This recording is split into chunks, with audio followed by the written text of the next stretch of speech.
सबसे पहले शेखावाटी की इस धरा को प्रणाम करता हूँ। यहाँ पे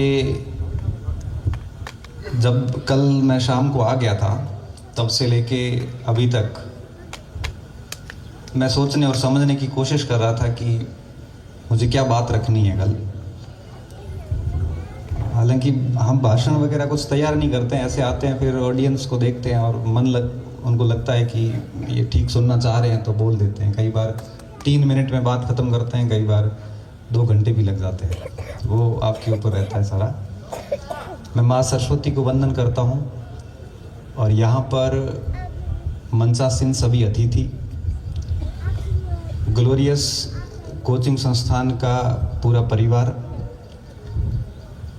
और विभिन्न भर्ती परीक्षाओं में अपना स्थान सुनिश्चित करने वाले सफल अभ्यर्थी, चयनित अभ्यर्थी और साथ में संघर्षरत मेरे सारे साथी जो भविष्य में अपनी अच्छी उम्मीदों और अच्छी जगह पे जाने की आकांक्षाओं के साथ में हर दिन जीते हैं। भाई साहब हरीश जी हिंदुस्तानी ने इतना कुछ हंसाया है कि मैं सच बताऊं ना, मेरे माइंड पूरा वो ब्लैंक हो गया कि मैं क्या बोलने आया था आज। और माहौल बड़ा एक अच्छा माहौल कर दिया। शुरुआत में क्या होता है कि जब सर मंच पे हम आते हैं तो एक मंच का तनाव रहता है कि पता नहीं कैसी परफॉर्मेंस आएगी, क्योंकि कई बार हमारे ऊपर इतने सारे संधियाँ व्यंजना लगा दी जाती है कि हमारे ऊपर एक परफॉर्मेंस का प्रेशर रहता है कि आपको ऐसा जैसा बताया गया वैसा बोलना पड़ेगा। तो मैं भी थोड़ा सा तनाव में, हालांकि अब इतना नहीं होता मंच पे जा के, मगर थोड़ा था। मगर आपने वातावरण इतना ठंडा कर दिया कि अब मुझे बोलने में बिल्कुल भी वो झिझक है नहीं। और ये शेखावाटी के क्षेत्र में मेरा पहला अवसर है। हालांकि मैं आया पहले भी हूँ, मगर एक मार्गदर्शक के रूप में या बोलने के रूप में पहली बार शेखावाटी की तरह पे आया हूँ।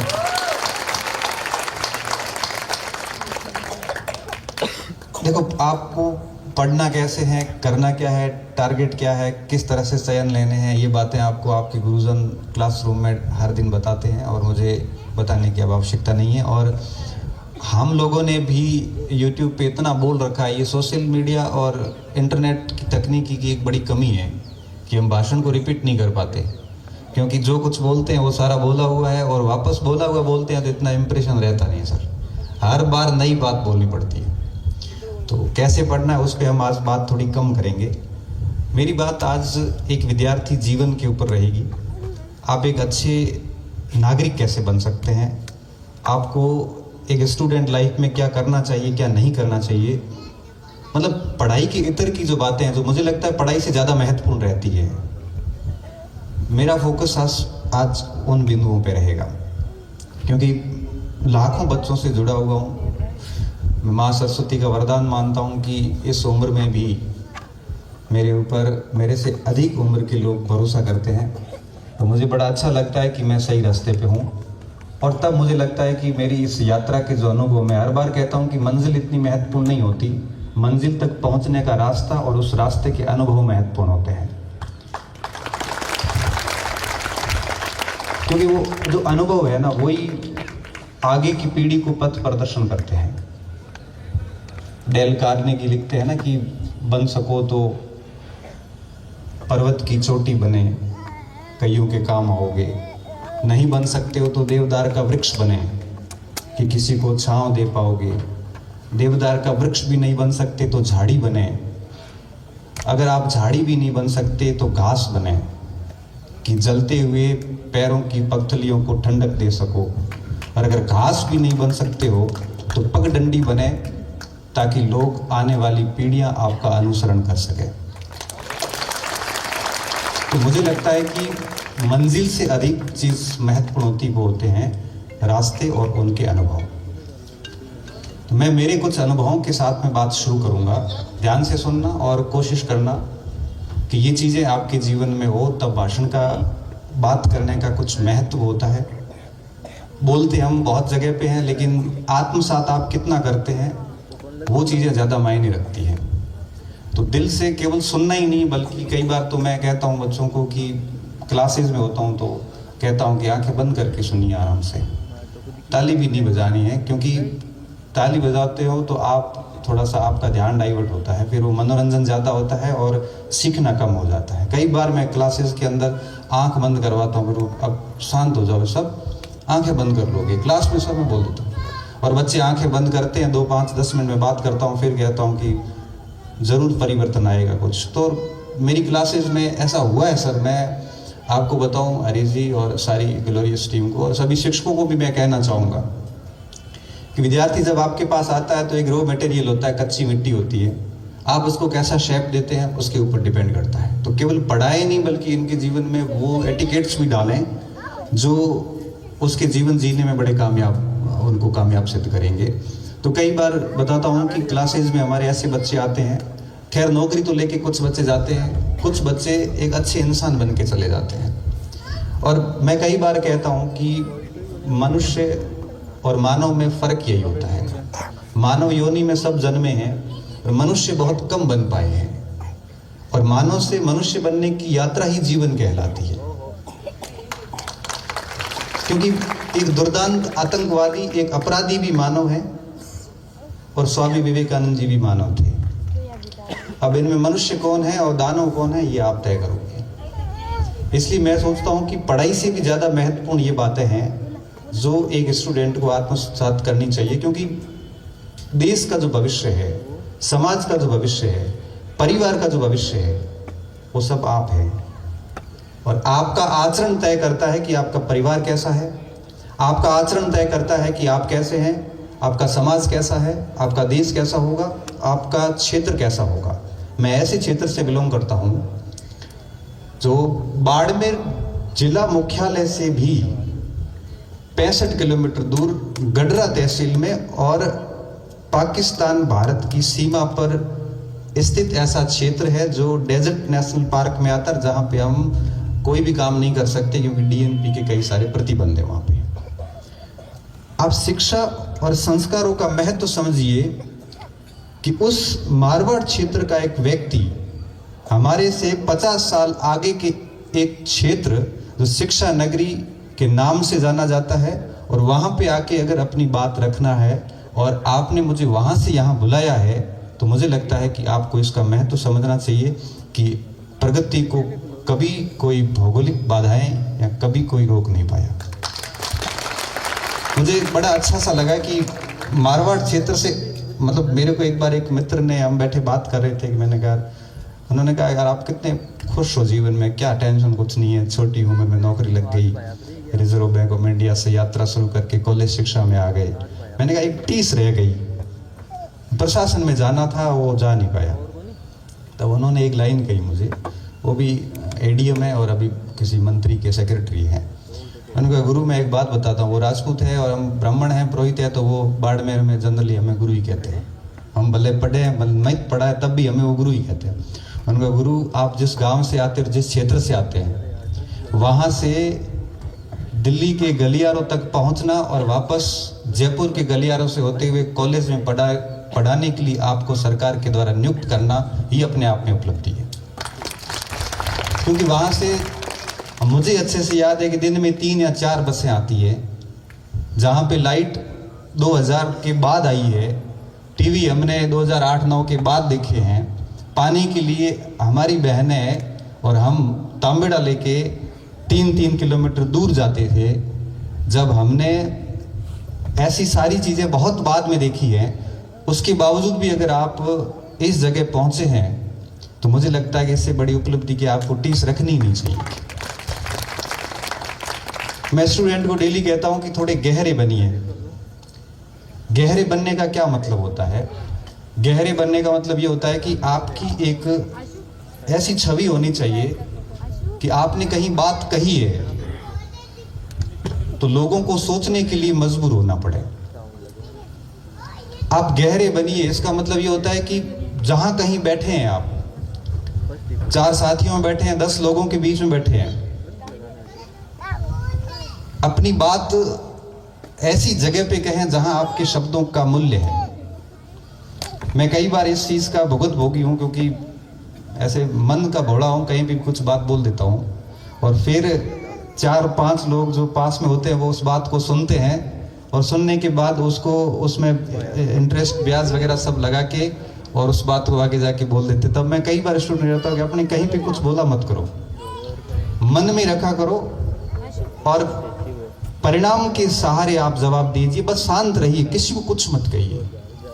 आप जितना कम बोलोगे उतने आप गहरे होते जाएंगे, आपकी छवि एक अलग होती जाएगी। अर्थशास्त्र में एक गोसेन हुए थे, गोसेन के 3 नियम आते हैं, 2 तो हमारे काम के नहीं है, तीसरा हमारे काम का है। गोसेन का तीसरा नियम कहता है कि अपनी वैल्यू बढ़ाने की पहली जो शर्त है वो है आपका कम होना।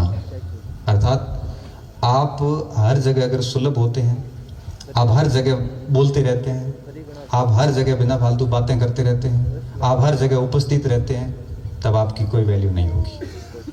अगर आपको अपनी वैल्यू बनानी है तो अपने आप को कम कीजिए, हर जगह बोलना बंद कीजिए, हर जगह आप जाना बंद कीजिए, हर जगह आप अपनी बात रखना बंद कीजिए। आप अपनी वैल्यू को समझिए। नौकरी लगना नहीं लगना वैल्यू तय नहीं करता, वैल्यू इस बात पे तय करता है कि आपका व्यक्तित्व और कृतित्व कैसा है। और मैं स्टूडेंट को कहता हूँ, आप 4 साथियों के बीच में बैठे, आपके बहुत अजीज मित्र हैं, तब आप ध्यान ना रखें कि आप क्या बोल रहे हैं, फर्क नहीं पड़ता। मगर आप हर जगह कहीं पे भी बैठे हुए कुछ भी बोल देते हैं, वो चीज़ें आपको बहुत आगे जाके नुकसान करती है और आपकी वैल्यू कम करती है। मैं आज आप यहाँ पे आए और आप सभी अपना 2-3 घंटे से यहाँ बैठे हैं, थके हैं, डेफिनेटली आए हैं तो कुछ सीख के जाना। इस बात का ध्यान रखना कि आपको अपने आप की जो छवि है बड़ी गहरी करनी है, हर जगह अपने आप को बोलना नहीं। अपने आप को जितना अधिक अभिव्यक्त करोगे उतनी आपकी वैल्यू कम होती जाती है। बड़ा सिंपल सा मामला है कि अगर किसी को खोना चाहते हो तो उसको हासिल कर लो आप, तब चीज़ें क्या होती है कि आप धीरे धीरे उसको खोना शुरू कर देते हैं। इसलिए इस बात का ध्यान रखना, हमेशा गहरे बनिए। दूसरी बात, मैं अभी देख रहा था और मोती जी डांस कर रहे थे। शारीरिक रूप से आप विकसित मतलब दिव्यांग है और उसके बावजूद भी उनका जोश देखिए, जज्बा देखिए। इस बात पे मैं कई बार विद्यार्थियों से कहता हूँ कि हमें कितनी शिकायतें होती हैं जीवन से। किसी को घर से शिकायत होती है, किसी को खुद से शिकायतें होती है, किसी को दोस्तों से शिकायतें होती है, किसी को असफलता से शिकायतें होती है। मैं ये कहता हूँ कि ईश्वर ने व्यक्ति को इतना पूर्ण बनाया है कि वो किसी भी शिकायत का समाधान स्वयं कर सकता है। इसलिए हमें किसी से शिकायती मोड पे कभी नहीं रहना चाहिए। किसी शिक्षक से पढ़ रहे हैं, कोई कमी लग रही है, शिकायत मत करो, बस ठीक है आप उसको देख लो। घर से कोई समस्या आ रही है, शिकायत मत करो आप, क्योंकि आप किसी के साथ रह रहे हैं, शिकायतें मत करो। जितनी अधिक शिकायती मोड में रहेंगे आपकी छवि बड़ी नेगेटिव होती जाती है और ऐसी नेगेटिव छवि हो जाती है कि व्यक्ति आपसे बात करना भी पसंद नहीं करता, क्योंकि बात करते लगेगा कि शिकायत होगी कोई न कोई। बहुत प्रयास कीजिए कि किसी से शिकायतें ना करें। कोशिश कीजिए कि जो शिकायत है उसका समाधान आप स्वयं ढूंढिए और समय के साथ बड़े बड़े घावों का भी समाधान हो जाता है। कई बार पुराने दुख दर्द याद आते हैं और हमें याद आता है कि जब कभी हम संकट में थे, उस समय उस समस्या से निकलने के लिए शायद रोए होंगे, परेशान हुए होंगे। 5 साल बाद वही समस्या को जब वापस सोचते हैं तो हंसी आती है कि किस बात के लिए रो गए थे। क्योंकि जीवन में जैसे जैसे आगे बढ़ोगे समस्याएं और बड़ी आती जाएगी। आज जो समस्या है उससे कई गुना आगे भारी समस्या आएगी और पिछली समस्या आपको कुछ भी नहीं लगेगी, वो लगेगा कि कोई कुछ था ही नहीं, हो तो बड़ी सामान्य चीज है। इसलिए छोटी छोटी बातों की शिकायतें कभी नहीं करें। मैं कहता हूं कि अगर आगे बढ़ना है तो आप मिरर लेंस को देख के आगे नहीं बढ़ सकते, पीछे के कांच से देख के कभी आगे नहीं बढ़ा जा सकता। आगे बढ़ने के लिए आगे देखना पड़ता है। जब आपको मोटिवेशन की कमी होती है या आपको आगे देखना होता है, जीवन में आगे जाना होता है, तो आपसे जो ऊंचे लोग हैं उनसे कंपेयर कीजिए और जब दुखी होते हैं तब पीछे मुड़ के देखिए कि आपसे ज़्यादा हालात खराब वाले लोग भी इस दुनिया में हैं। किसी के हाथ नहीं है, किसी की आंख नहीं है, किसी ने इस सुंदर सृष्टि को देखा नहीं है क्योंकि दृष्टि नहीं है, किसी ने अपने माँ बाप की आवाज़ नहीं सुनी है क्योंकि उनके कान में श्रव्य शक्ति नहीं है, किसी ने खेल कूद में कभी भाग नहीं ले पाया क्योंकि शरीर पूरा नहीं है। कोई ऐसे व्यक्ति भी हैं जिनके बचपन में माँ बाप का साया उठ गया, उन्होंने माँ बाप की शक्ल तक नहीं देखी। अस्पताल में जाके देखोगे तो कई लोगों की हालतें बड़ी खराब हो रखी है। मुझे लगता है कि जब आप दुखी होते हैं तब पीछे देखिए थोड़ा और उनसे तुलना कीजिए कि आप कितने बेहतर हैं, कि कम से कम आप उनसे बेहद ठीक है। और जब आप उन लोगों की स्थिति देखोगे तो आप अपने आप को ठीक पाओगे। हमारे बाड़मेर क्षेत्र में पैसे का थोड़ा इशू रहता है, संसाधनों की कमी है, डबल क्रॉप है नहीं, फसलें होती है तो ठीक है, बाकी इतना है नहीं। सरकारी नौकरी एकमात्र हमारे पास ऑप्शन रहता है। तो कई बार बच्चों के पास फीस नहीं होती, तो हम देखते हैं कि वो बच्चे सुबह 3 बजे उठते हैं, मंडी में जाते हैं, गाड़ी भरते हैं, गाड़ी भरने के 250 से 300 रुपये मिलते हैं और हर दिन ये कार्य करते हैं सुबह 3 से लेके सुबह 6 से 7 बजे के बीच में।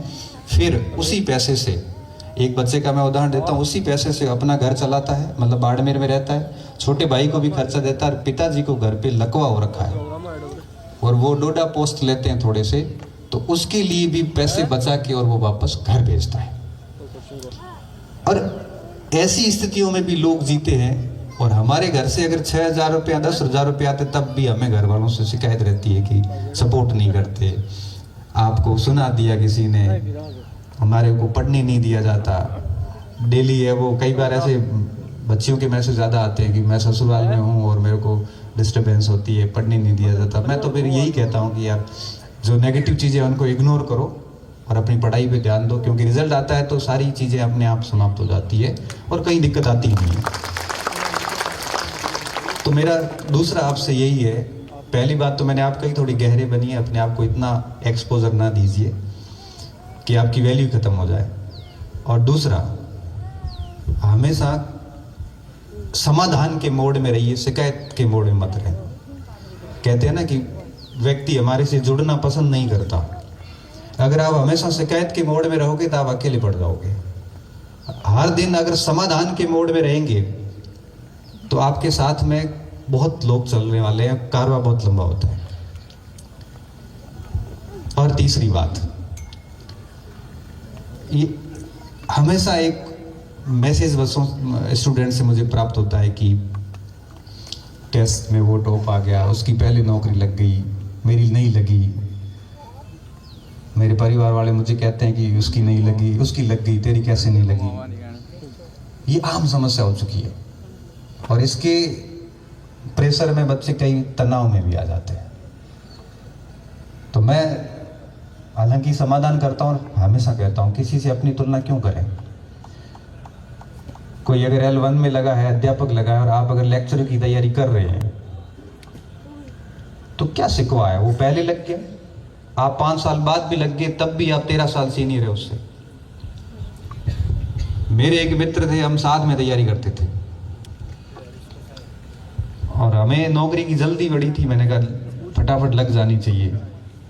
साथी था, मैंने कहा बीएड कर ले, तो उसने कहा बीएड नहीं करूँगा। मैंने कर ले बीएड, नौकरी लग जाएगी। उसने कहा गुरु बीएड नहीं करूँगा, या तो IAS बनूंगा या RS बनूंगा या गांव जाके सरपंच बनूंगा। 3 ही टारगेट है, चौथा कोई टारगेट है ही नहीं। मैंने कहा ठीक है। बच्चा थक गया है सुबह और भाषण पे भाषण किसको अच्छे लगते हैं। हुआ क्या, हमने छोड़ दिया, ठीक है इसका टारगेट प्रशासन या सरपंच। उसने कहा यहाँ शासन में रहेंगे या प्रशासन में रहेंगे, शिक्षक वगैरह दूसरी कोई नौकरी हमें स्वीकार नहीं। मेरे दादाजी भी सरपंच थे, मैं बन जाऊंगा, वोट बैंक के उस टाइप से है कि हम टीचर लग गए, 11-12 में लग गए। हमने हमारी यात्रा शुरू करी। वो हमारा जो साथी कंटिन्यू फेल होता गया। RS 12 में फेल हुआ, 13 में हुआ, 15 में हुआ। अब हमने कहा कि अभी भी टाइम है, बीएड कर ले। तो बीएड तो नहीं करूँगा, अब लास्ट अटेम्प्ट एक आरएस का 16 वाला और ले लूँगा। और उस अटेम्प्ट में वो एसडीएम बन गया। और अब बीच में क्या हुआ कि इलेक्शन का दौर था और वही आदमी हमें ट्रेनिंग दे रहा था। मैंने कहा, हम कई बार गए, मैंने कहा भाई, तो कहा भाई नहीं, अब मैं मजिस्ट्रेट हूँ बाहर जाके बात करेंगे। अभी ऑफिस में मैंने कहा हमें जल्दबाजी थी और इसका टारगेट क्लियर था, और जो देर से मिलता है वो शानदार मिलता है, ये भी तय बात है। कई बार कहता हूं कि जल्दबाजी के चक्कर में हम ऐसी जगह फंस जाते हैं जो हमारी योग्यता के अनुरूप नहीं होती है। हम बहुत आगे जाने चाहिए थे, लेकिन छोटे लॉलीपॉप हमेशा व्यक्ति को बड़े टारगेट से दूर करते हैं। थोड़ा सा अंदर धैर्य रखिए, कोई लग रहा है तो लगने दीजिए, अंदर मन में रखिए कि समय अपना आएगा, जबरदस्त आएगा। दो लग रहे हैं तो और लगने दीजिए, अच्छी बात है, पार्टी में जाइए उनकी भी, पर मन में गहराई रखिए कि वक्त डेफिनेटली आएगा। वो माँ सरस्वती पे भरोसा रखिए और मेहनत और बढ़ाते जाइए। और साथी लग गए, आप फिर रह गए, कोई इश्यू नहीं। घर वालों ने खर्चा देना बंद कर दिया, कोई इश्यू नहीं है। आप 2-4 घंटे अपना काम भी कर सकते हैं, ट्यूशन भी पढ़ा सकते हैं। आत्मदीप भव, महात्मा बुद्ध कह गए कि व्यक्ति के अंदर इतनी क्षमता होती है कि वो अपनी हर समस्या का समाधान स्वयं कर सकता है, उसके पास, उसको किसी के पास जाने की आवश्यकता नहीं है। और फिर जो आपको मिलेगा ना, वो जिंदगी भर आपको सुकून देगा। और हर उस व्यक्ति को जवाब देगा जिसने अंगुलियां खड़ी करी थी। इसलिए कहता हूं कि बस मेहनत करते जाइए, पीछे मुड़ के मत देखिए कि होने वाला क्या है। जैसा कि भाई साहब ने कहा, लिखा हुआ वही होगा, नियतिवादी बात की थी आपने, लेकिन मैं भी नियतिवादी हूं कि आप कहां जाने वाले हैं ये आपको भी नहीं पता, लेकिन मैं कर्म प्रधान नियतिवादी हूं। ऐसा नहीं है कि आप चुपचाप बैठे रहो और फिर कहो कि जो नियति में है वो मिल जाएगा, ऐसे नहीं मिलेगा। मेहनत करते जाइए आप। और मुझे यूँ लगता है कि हाथों की जो लकीरें परिश्रम की गुलाम होती है, जिसने जितना लिखा है या लकीरें चेंज हो जाती है। जिसने लिखा है, मैं एक बार भीलवाड़ा गया सर, एक गांव है वहां पे ज्योतिष के पास, साथियों के साथ गया था। साथियों की 2-3 की नौकरी नहीं लग रही थी, तो उन्होंने कहा कि आप साथ में चलो, मैं भी चलाता हूँ। हम गए, गाड़ी लेके गए, यहाँ से 5 जने थे, मैं लगा हुआ था, 4 बेरोजगार थे, मेरे संघर्षरत साथी थे। वहाँ जाते ही उससे उनने बात की, हमने महाराज से बात की। उन्होंने सबसे पहले मैंने ही मेरा हाथ दिखाया, उसने कहा आपके तो अभी 2000 ऐसा कुछ साल बताया, कोई योग है नहीं नौकरी का। तो जबकि उस गाड़ी का पेट्रोल भरा के मैं ही चला था, क्योंकि नौकरी वाला मैं अकेला ही था उसमें। अच्छा ठीक है, और बता दो। फिर उन्होंने कई सारी चीज़ें बताई मेरे बारे में। अब मैंने कहा बहुत सही बताया आपने, ऐसे करके मैं साइड में एक एक करके 500 का बताया। बताने के बाद में मैंने महाराज को एक लाइन पूछी, मैंने कहा आप ये कैसे मतलब तय कर रहे हैं कि नौकरी नहीं लगेगी, या तो कि भाग्य की रेखा है वो ये ऐसे लंबी आती है, ऐसी है नहीं। तो मैं को क्या ऐसे कंटिन्यू ऐसे करने से ये रेखा ऐसे सही नहीं हो जाती, लंबी नहीं होती है? तो कि ये तो मुझे नहीं पता, लेकिन भाग्य रेखा है इसमें ये है नहीं। मैंने उनको एक ही बात कही, महाराज मैं नाराज भी हो गए। मैंने कहा महाराज मैं तो नौकरी लगा हुआ हूँ, लेकिन आप किसी को ऐसे डिमोटिवेट करोगे तो थोड़ा ठीक नहीं लगता। परिश्रम करते जाओगे, ये लिखते हैं ना तब हाथ अपने आप ऐसे मुड़ जाता है और ये रेखाएं अपने आप लंबी हो जाती है। इसलिए कहते हैं कि ये भाग्य की रेखाएं परिश्रम की मोहताज होती है, व्यक्ति इन भाग्य की रेखाओं का मोहताज नहीं होता। आप पढ़ के तो देखिए एक बार, इस सृष्टि में न्याय होता है, निर्णय नहीं होते। निर्णय कोर्ट में होते हैं, वहां न्याय कई बार नहीं हो पाते, एक न एक पक्ष नाराज रहता ही रहता है। सृष्टि न्याय करती है। आप जैसा करेंगे वैसा रिटर्न होता है। आपने किसी के साथ बुरा किया तो आप तैयार रहिए अपने साथ बुरा होने के लिए। आपने जिस स्तर की पढ़ाई की है आप परिणाम के लिए रेडी रहिए।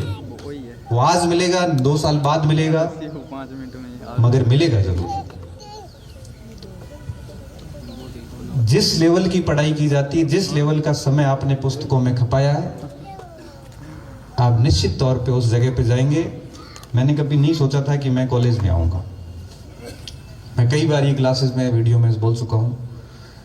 मेरा राजस्थान यूनिवर्सिटी में पीएचडी में एडमिशन हुआ, पूरे राजस्थान में पहली रैंक थी, लेकिन मैंने इसलिए नहीं करी कि जब अपने को हायर एजुकेशन में जाना ही नहीं है तो पीएचडी का मतलब क्या है, और छोड़ दो।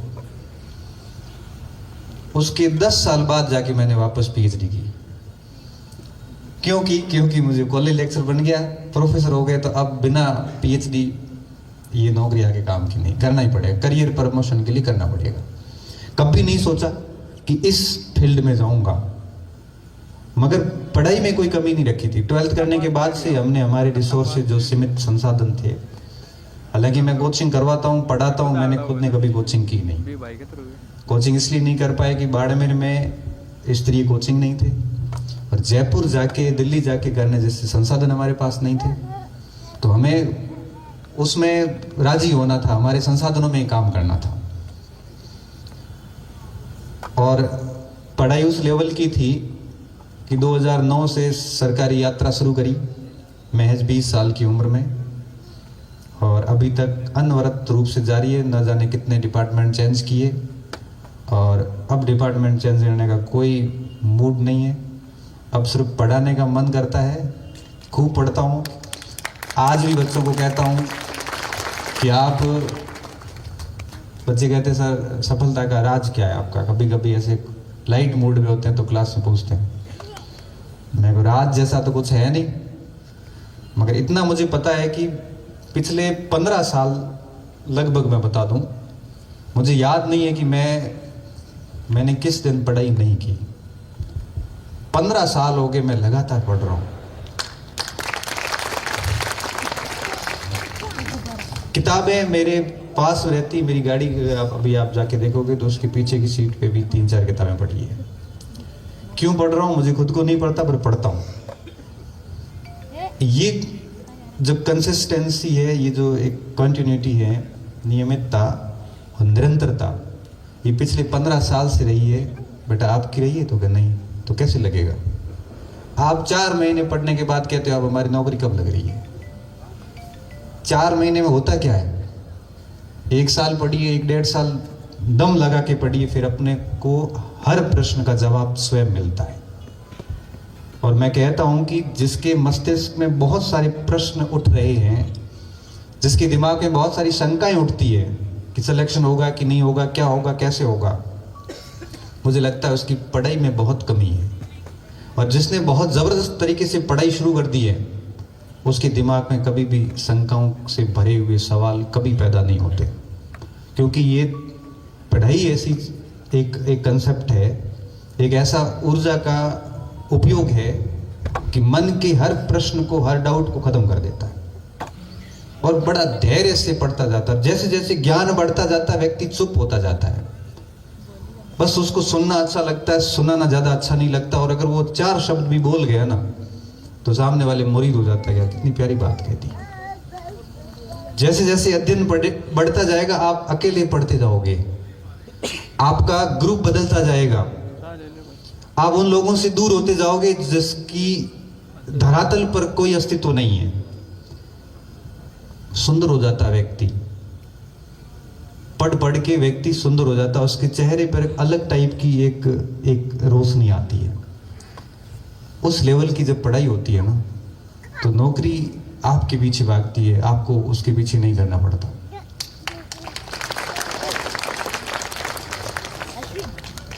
खुद से एक प्रश्न करना कि आप पढ़ रहे हैं, बढ़िया तरीके से मेहनत कर रहे हैं।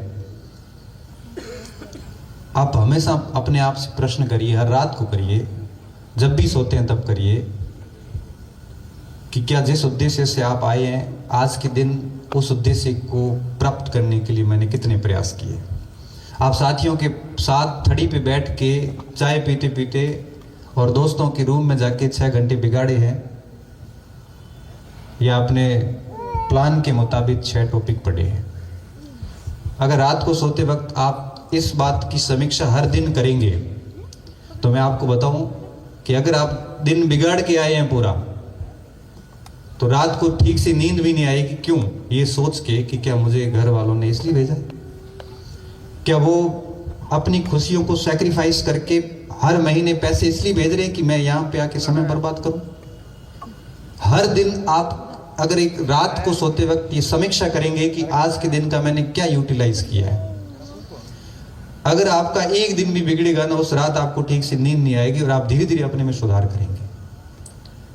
और अगर आपके रात को जब समीक्षा कर रहे हो उस समय दिमाग में ये आता है कि आज जितना कर सकता था उससे अधिक मैंने पढ़ाई कर ली है, बड़ी सुकून भरी नींद आती है उस रात को, और अंदर से लगता है कि मैं बहुत ठीक तरीके से काम कर रहा हूं और बहुत सही रास्ते पे चल रहा हूं। बस इतनी सी बात ध्यान रखनी होती है कि आप अपने टाइम को कितना प्रोडक्टिव यूज करते हैं। बर्बाद तो नहीं कर रहे कहीं। समय को बर्बाद किया तो वो समय आपको वापस उससे अधिक बर्बाद करेगा, क्योंकि वापस लौट के नहीं आता कभी।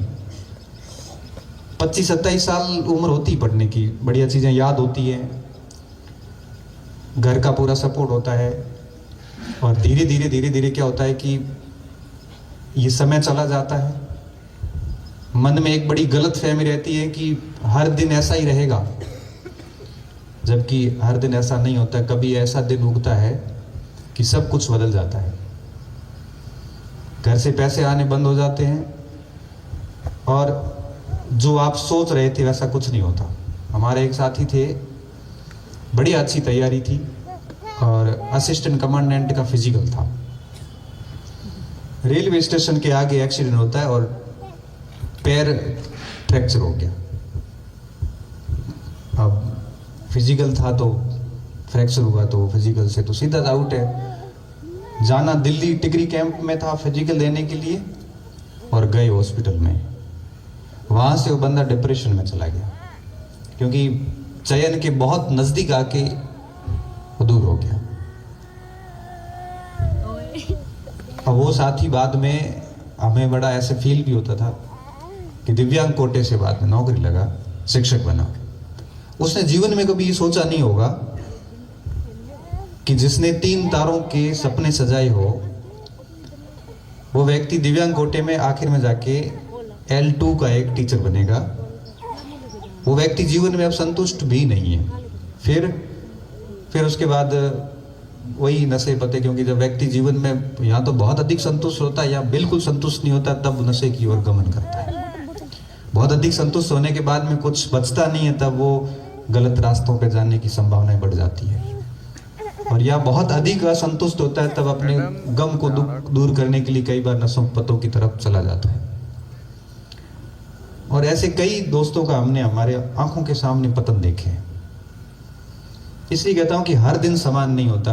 आज का दिन अच्छा है, जरूरी नहीं कल का दिन अच्छा हो। मैं तो उम्मीद करता हूं हर दिन ही अच्छा हो, लेकिन नियति ने क्या तय कर रखा आपको किसी को नहीं पता। इसलिए कहते हैं कि घर वालों ने आपको भरोसा करके जब यहाँ भेजा है पढ़ने के लिए, तो आप एक एक दिन ही क्यों, उसके अंदर एक एक मिनट को यूटिलाइज कीजिए।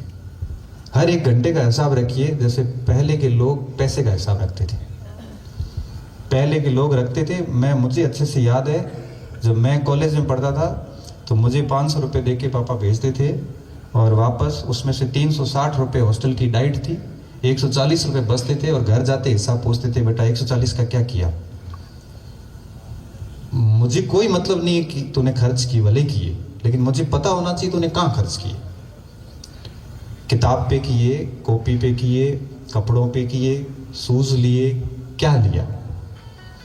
मुझे अब समझ में आ रहा है कि वो हिसाब इसलिए नहीं था कि वो कंजूसी कर रहे थे या अपने बच्चों की इच्छाओं को, उनकी जो एक होती है, उनको ख़त्म करने की कोशिश नहीं थी, बल्कि वो इसलिए कर रहे थे कि कहीं ये बच्चा पैसे लेके कहीं गलत आदतों में तो नहीं डाल रहा है। क्यों गलत करोगे तो आपके पास हिसाब नहीं होगा।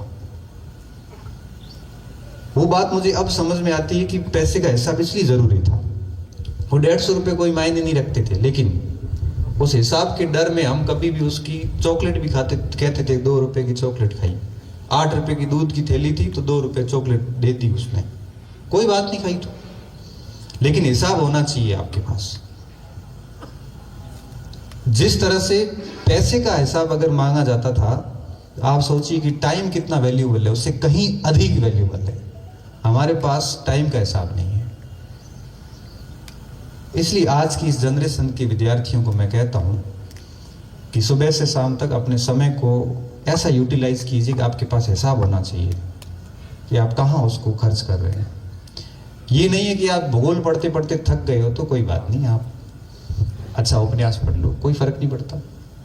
आप किसी अच्छे विद्वान का कोई लेक्चर सुन लिया, आपने किसी YouTube पे जाके कोई बढ़िया क्लास देख ली जो जीवन दर्शन की बात थी या कोई अच्छे इंटरनेशनल इश्यूज की बात थी, ये सारा काम यूटिलाइज है। इन सब से कि आप शहर में या फालतू के कामों में अपना समय खराब करो, उससे बेहतर ये था कि आप 1-1.5 घंटे का कहीं भाषण सुन लेते, कोई 4 चीजें सीखने को मिलती, क्योंकि जैसा सुनते हैं वैसा बोल पाएंगे आगे जाके, जैसा पढ़ते हैं वैसा लिख पाओगे आप। इसलिए कहता हूं कि अगर आप समय को यूटिलाइज करोगे तो धन भी यूटिलाइज होगा, और धन समय दोनों अगर यूटिलाइज होता है तो जीवन अनुशासित होगा, और अगर जीवन अनुशासित हो गया तो परिणाम देखते ही देखते मिलेंगे। आपको परिणाम से कोई वंचित नहीं करेगा, और आपको ये पूछना भी नहीं पड़ेगा, और आपको ये कहना भी नहीं पड़ेगा किसी को भी कि परिणाम कैसे मिलता है। आप खुद बताओगे कि परिणाम कैसे मिला।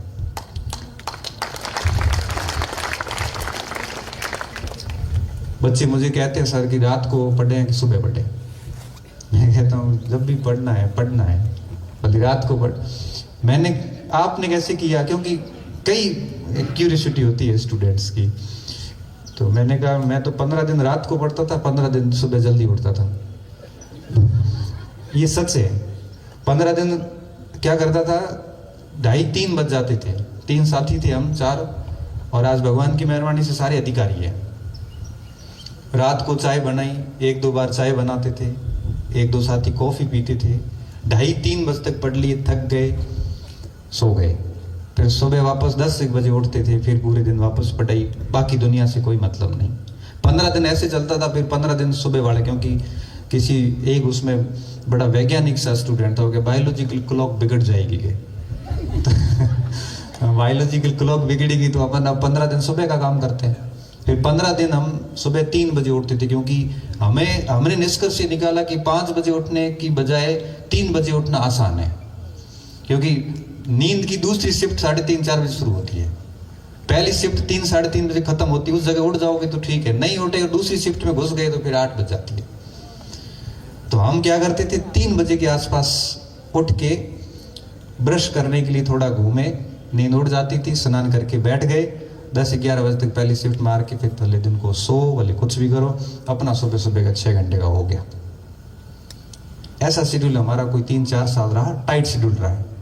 और इसी का परिणाम होता था कि IAS प्री देने गए वो भी पास, RS देने गए तो वो भी पास, मेंस दे के आए वो पास, मतलब फेल होने की जैसे कोई सुना ही नहीं किसी से।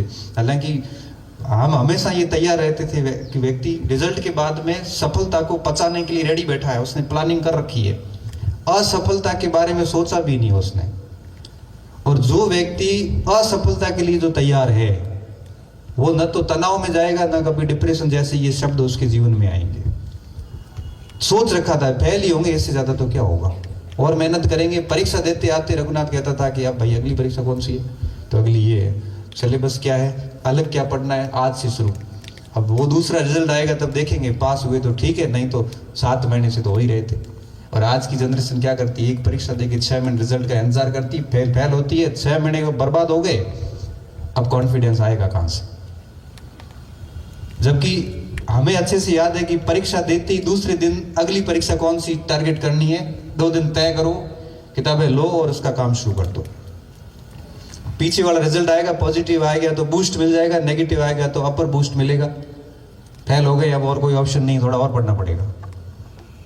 और ऐसे करते करते मेरे जैसे व्यक्ति ने, जिसको ठीक से न तो गणित आती थी, न कोई इंग्लिश आती थी, न कोई ठीक से विज्ञान आती थी, बड़ी रट रट के काम चलाया, और आर्ट्स के सब्जेक्ट बहुत ढंग से तैयार करे, क्योंकि कहीं तो कंपनसेट करना पड़ेगा आपको, क्षतिपूर्ति तो करनी पड़ेगी।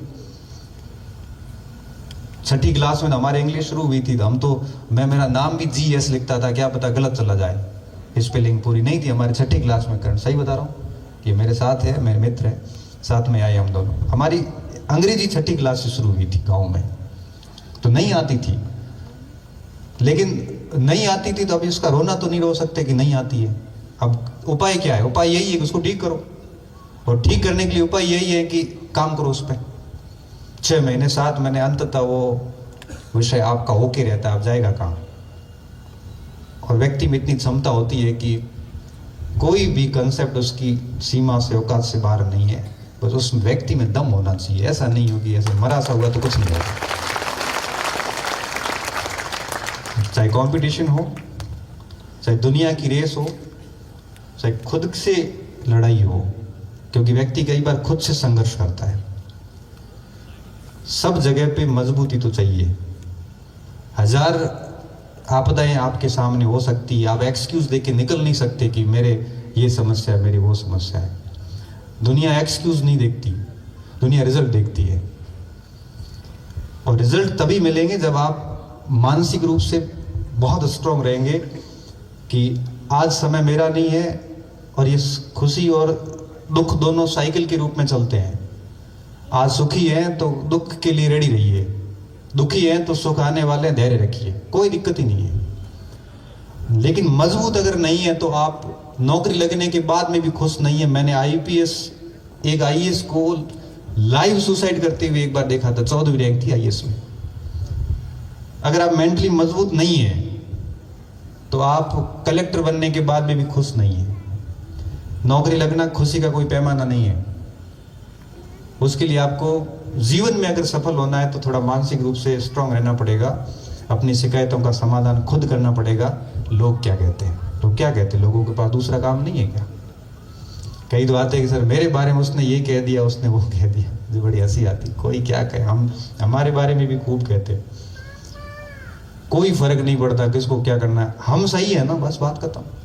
मुखालफत से मेरी शख्सियत संवरती है, मैं दुश्मनों का एहतराम करता हूँ। क्या? मुखालफत से मेरी शख्सियत संवरती है, मैं दुश्मनों का एहतराम करता हूँ। जो लोग मेरी आलोचनाएं करते हैं उससे मेरे व्यक्तित्व में सुधार होता है, और ऐसे करने वालों का मैं शुक्रिया अदा करता हूँ। कई बार एक लड़का IAS बना, 2017-18 की बात थी। टीवी वाला उसके पास गया पूछने के लिए कि आप इसकी श्रेय किसको दोगे। उसने माता पिता, गुरुजनों का, किसी का नाम नहीं लिया। उसने 2 लाइन ही बोली, मुझे अच्छे से याद है, मैं नाम नहीं लूंगा IAS का, मेरे अच्छे मित्र भी है। तो उन्होंने कहा कि ये सारा श्रेय मेरे उन आलोचकों को है जिन्होंने मुझे मोटिवेट किया हर टाइम ये कह के कि RS में इसका सिलेक्शन गलती से हुआ है। क्योंकि वो RS था और थोड़ा ड्रिंक विरिंक करने की आदत लग गई, तो लोगों ने, साथियों ने कहा कि ये सिलेक्शन बिल्कुल गलती बोल रहे हैं, इसका सिलेक्शन गलती से हुआ है। बात चुभ गई उसको, चुभी तो उसने, अब आपको कोई बात चुभती है, फिर आपके पास 2 ऑप्शन है, आपके अंदर नेगेटिव एनर्जी उत्पन्न हो गई। अब या तो आप उससे लड़ाई कर दो, रोक पेट दो, और या फिर आप उस एनर्जी को किसी प्रोडक्टिव कार्य में यूज कर लो। उसने कुछ नहीं किया, बात सब जिसके जो आक्षेप थे सुन लिए, और धीरे धीरे सिविल सर्विसेज का फॉर्म डाल के और IAS की तैयारी शुरू कर दी। हिंदी लिटरेचर ऑप्शन लिया, जबकि इंग्लिश मीडियम IITN, और तैयारी करके वेरी फर्स्ट अटेम्प्ट में तो डायरेक्ट IAS बना। तो जिन्होंने बोला था उनकी हालत अभी तक ऐसी होती होगी कि उनके सामने नहीं जा पा रहे होंगे। क्या शानदार जवाब होता है साहब ये। मुझे नहीं लगता कि इससे बढ़िया कोई जवाब कोई दे सकता है। और फिर पत्रकार आ गए कि आप अपनी सफलता का श्रेय किसको देना, और भाई साहब बोले कि ये सारी सफलता जो है वो आलोचकों को समर्पित है, जिन्होंने ये कहा कि मैं गलती से आरएस बना हूँ। इससे पहले की सफलता मेरे माँ बाप और गुरुजनों की बदौलत थी, ये सफलता सिर्फ इनके कारण है। नहीं तो मैं मस्त था जिंदगी में, मेरे आगे सोचा ही नहीं था कि आरएस से अल्लाह, राजस्थान से बाहर ही नहीं जाना था, बिल्कुल कोई टारगेट नहीं था, लेकिन टारगेट इन्होंने बना दिया। और ऐसा किस्सा कईयों के साथ होता है, कईयों के साथ होता है, हमारे साथ भी है। हम जब भी कभी शांत होकर बैठते हैं यार अब ये सब छोड़ के रेस्ट करते हैं, क्योंकि घर वालों की हमेशा हमारे से शिकायत रहती है। ये पब्लिक लाइफ के कारण हमारी पर्सनल लाइफ मरी भी होती है सर। घर वाले डेली कहते हैं कि आखिर कब हमें टाइम कब मिलेगा, पूरा टाइम बच्चों के साथ जा रहा है, तो इससे अच्छा तो ये था कि शादी वादी करते ही नहीं, फ्री रहते हैं अटल जी की तरह। हमेशा उनकी ये शिकायत रहती है, फिर भी हम समझाते हैं कि बस 1-2 साल और। लेकिन तभी कोई न कोई ऐसा तत्व तो पैदा होता है जहां कुछ सुनने को मिल जाता है, फिर सोचते हैं अच्छा ठीक है अब थोड़ा और ये करेंगे, और ऐसे करते करते मैं यहाँ तक आ गया। बाकी मैं इतना संतोषी व्यक्ति था, ग्रेड 2 की नौकरी लगने के बाद बाड़मेर छोड़ के गांव गया, शिफ्ट हो गया मम्मी पापा के पास आराम से, गाय का घी दूध छाछ खानी और सामने स्कूल, आराम से नौकरी करनी। 2 साल वहीं रहा, किताबें विताबें छोड़ दी, फिर वही बात वापस। सर की बातचीत को रोचकता और तथ्य देने के लिए सर मैं निवेदन करूं, ये सत्य ही है, पब्लिक जीवन बड़ा हो जाता है तो फिर पर्सनल जीवन खत्म हो जाता है ऐसे। ताल्लुकात रखते हैं। हमारे भी एक कवि सम्मेलन आई है आज गुवाहाटी, आज हैदराबाद, आज जमाना में 20-22 रात ना हुआ सर कवि सम्मेलन। गांव में भी हो तो लोग खानो वाणो खा 8-9 बजे यार जमे गुवाड़ में, रात ने 2 बजे ताई चाले, शहरा में भी रात में चाले। माने कव्या ने जावा बड़े माड़ा और साफा मोटा लिफाफा, फ्लाइट की यात्रा, पर घराली बहुत दुखी रहे सर। बा भगवान ने ओळमो दे 2 पंक्तियां को आनंद आ जाए तो सर की पीड़ा भी समझिए थे। मां मारे घराली भगवान ने कहे भली करी रे राम जी, ठाडी करी रे राम जी, राछो दीन्यो बींद और रातू तो रोतो फिरे, दिन में काटे नींद। और सर नींद की भी बताने स्थिति बताऊं, हमारे सीजन आवे ओड़ी की 15-20 दिन लगातार ही जागा, फ्लाइट सुबह की लिया, सुबह रही 1000-1500 रुपया सस्ती पड़े, चेक इन जल्दी करनोरिया तो बब आए पानी पी ले सर बीच में। मैं इतनी देरों में या शेखावाटी में आया तो मैं सोचूं आगे आराम भी पड़ेगा। तो जब नींद की स्थितियां हो जाए, उतरना हुए ग्लोरियस सर आगे चला जावा बगियार, पाछा गाड़ी घुमावा रही का नींद भी जानी हो, नींद हो जाए रातों नींद भी जानियो, रा भी क्या की नींद, और लोग भी नणी लेगा सूत्यो रह को। तो इसलिए सर टेम श्री आपने घर भी संभालना पड़ेगा। नहीं इतनी स्थिति हमारी खराब नहीं है, हमारे हम मास्टर लोग हैं, छुट्टी के बाद में फ्री है, ठीक है। तो सर ने या मेरी बात से अब खुद ने पॉजिटिव लाग जी। तो ये चीज़ें रहती है कि जब भी कभी हम शांत हो जाते हैं, जब लगता है कि जीवन में अब कोई आगे उद्देश्य नहीं है, तभी उद्देश्य देने के लिए कोई न कोई ऐसा व्यक्ति आता है जीवन में जिसका हम हमेशा शुक्रिया अदा करते हैं। तो कोई आलोचना करता हुआ मिलता है तो उसका शुक्रिया अदा कीजिए, वो व्यक्ति आपके जीवन के उत्थान और उद्धार के लिए बहुत ज़्यादा ज़रूरी है। अगर कठिनाइयों से निकलोगे, समस्याओं से निकलोगे तो बहुत मजबूत बनोगे। जितनी आराम परस्त जिंदगी जियोगे बहुत कमज़ोर बनते जाओगे, ये तय बात है। 4 पंक्तियाँ किसी कवि की है कि दीपक का कुछ अर्थ नहीं, दीपक का कुछ अर्थ नहीं जब तक तम से नहीं लड़ेगा, तम यानी अंधेरा। दिनकर नहीं प्रभा बांटेगा, दिनकर यानी सूर्य, दिनकर नहीं प्रभा बांटेगा जब तक स्वयं नहीं ददकेगा। कभी दहकती ज्वाला के बिन कुंदन भला बना है सोना, बिना घिसे मेहंदी ने बोलो कब पाया है रंग सलोना। जीवन के पथ के राही को, जीवन के पथ के राही को क्षण भर भी विश्राम नहीं है। कौन भला स्वीकार करेगा कि जीवन एक संग्राम नहीं है, जीवन एक संग्राम नहीं है। तो ये जीवन बड़ा इंटरेस्टिंग है, जैसा कि भाई साहब ने कहा कि इसमें रंग बदलते रहते हैं। तो जो भी नेगेटिव चीज़ें होती हैं उसको पॉजिटिव कन्वर्ट कीजिए, हमेशा समस्याग्रस्त नहीं रहिए, अपने समाधान ढूंढते रहिए, गहरे बनिए और समय को ठीक से यूटिलाइज करते हुए, आलोचकों का सम्मान करते हुए जीवन में हमेशा आगे बढ़िए। शेखावटी की इस धरा पर मुझे जितना प्रेम मिला मैं बड़ा अभिभूत हूँ और मैं आप सभी का शुक्रगुजार हूँ। बड़ा अच्छा लगता है कि 600 किलोमीटर दूर एक वो छोर फिर ये छोर और यहाँ आना, फिर मोस्टली बच्चे जानते भी हैं, तो बड़ा अच्छा लगता है कि मैं तो बाड़मेर से बाहर ही नहीं निकला, जानते कैसे हैं। एक शिक्षक की अंदर की खुशी की उस अनुभूति को आप महसूस करिए कि जब एक सामान्य सा साधारण सा व्यक्ति साधारण से पारिवारिक पृष्ठभूमि में, पूरे दादाजी के परिवार का पहला मैट्रिक पास, 10वीं पास ही पहला हूँ तो फिर 12वीं भी पहला ही होऊंगा और कॉलेज भी पहला ही हूँ, MA भी पहला ही हूँ और पूरे गांव का एकमात्र PhD धारी।